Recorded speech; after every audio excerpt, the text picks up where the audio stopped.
Tara samahan niyo ako mag-PMS ng Mitsubishi Strada natin na si Max.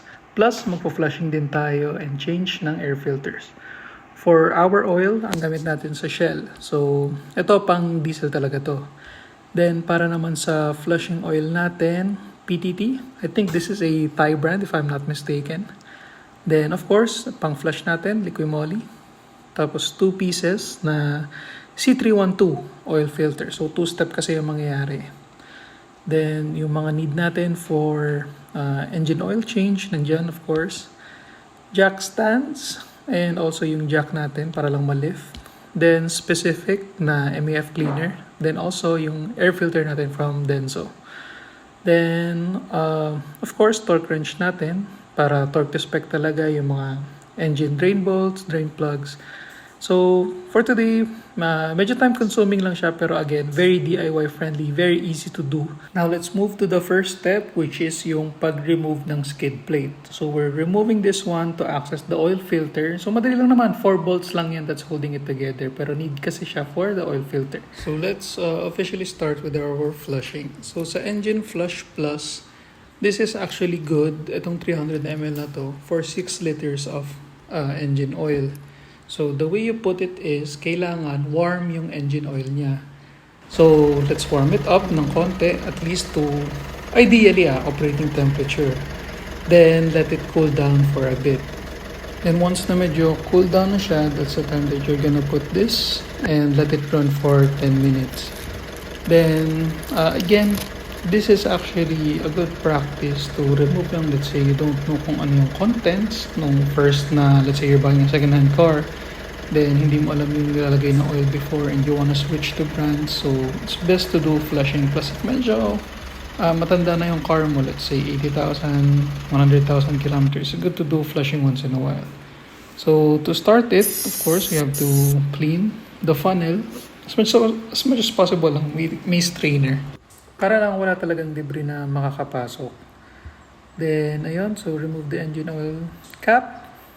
Tapos ito tip when opening bottles like this kasi medyo tricky siya eh. So, you have to pinch the sides, then twist it. Then, after that, ayan.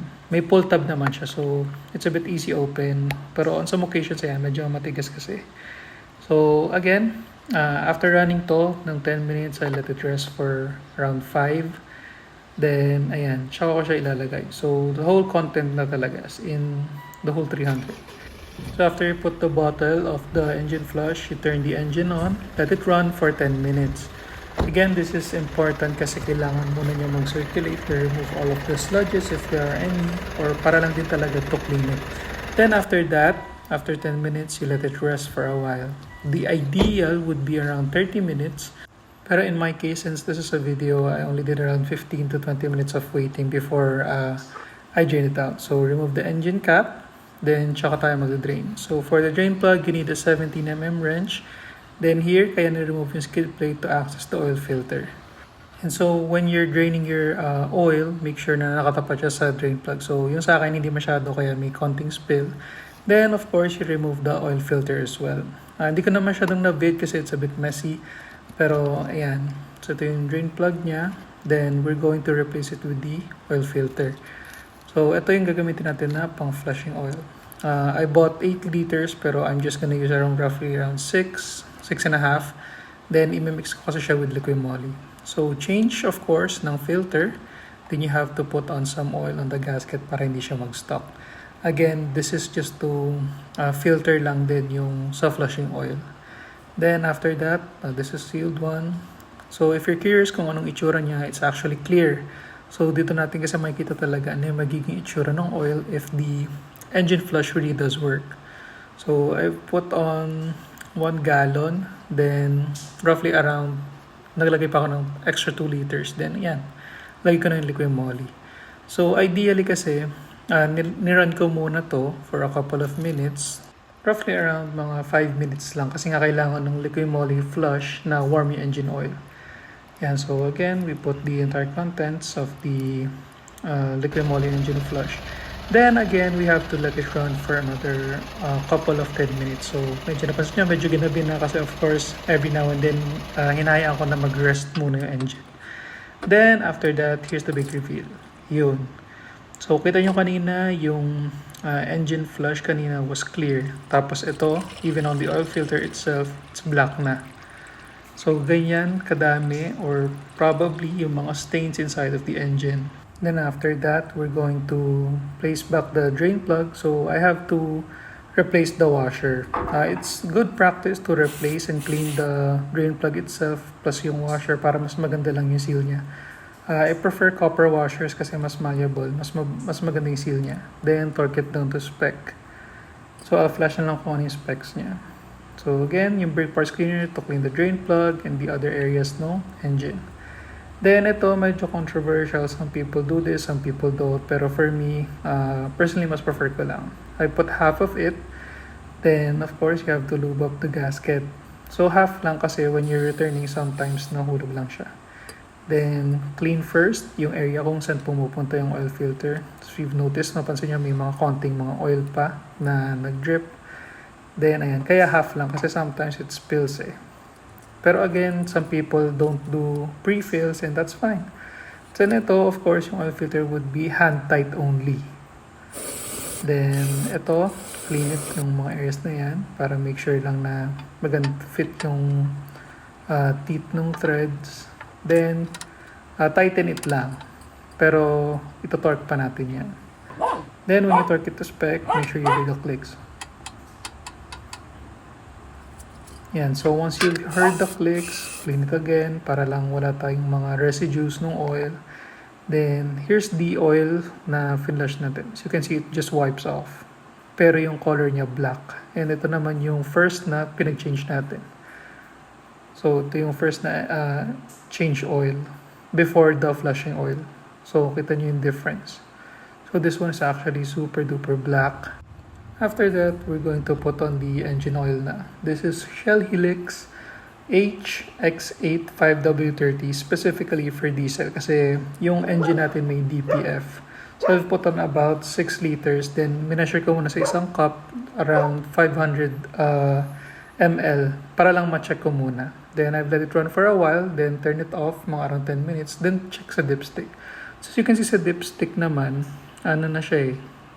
Kumbaga, roughly around the middle. Pero, we're going to Baguio kasi for a long trip. So, I just added a couple more ml para lang maging mas safe. So, yun lang. That's basically it. It's just time consuming pero it's something that you can do. Then, the morning after kasi medyo ginabi na. So, ito naman yung pag-change natin ng air filter and also yung cleaning ng MAF sensor. So, yung MAF sensor kasi responsible yun sa AFR din natin para lang mas maganda yung hatak niya and also yung delivery ng mixture for maximum performance. Then, ito, to remove the MAF, just remove the plug. Then, may dalawang Phillips na screws lang. Just have to remove it. Ayan. Then, carefully, tug it back and forth. Huwag mong biglain. Let it easily slide out. Medyo may konting pwersa lang kasi may O-ring yan. So, again, then i-remove lang to. It's very easy to do. Tatanggalin lang yung cover na yan. Then, itong clip here to access the air filter. So, again, ito parang roughly, this one ran for around 10,000 kilometers. Then, yung area kasi namin medyo maalikabok. So, you can notice, ayan. Medyo madumi na talaga yung air filter. Again, this is still usable pero I just want to replace it na kasi nga, the long drive. So, this one I've bought yung sa Mitsubishi. So, Denso siya. Although, this one I bought it online. Kasi normally may foam yan eh sa baba. The one I got wala.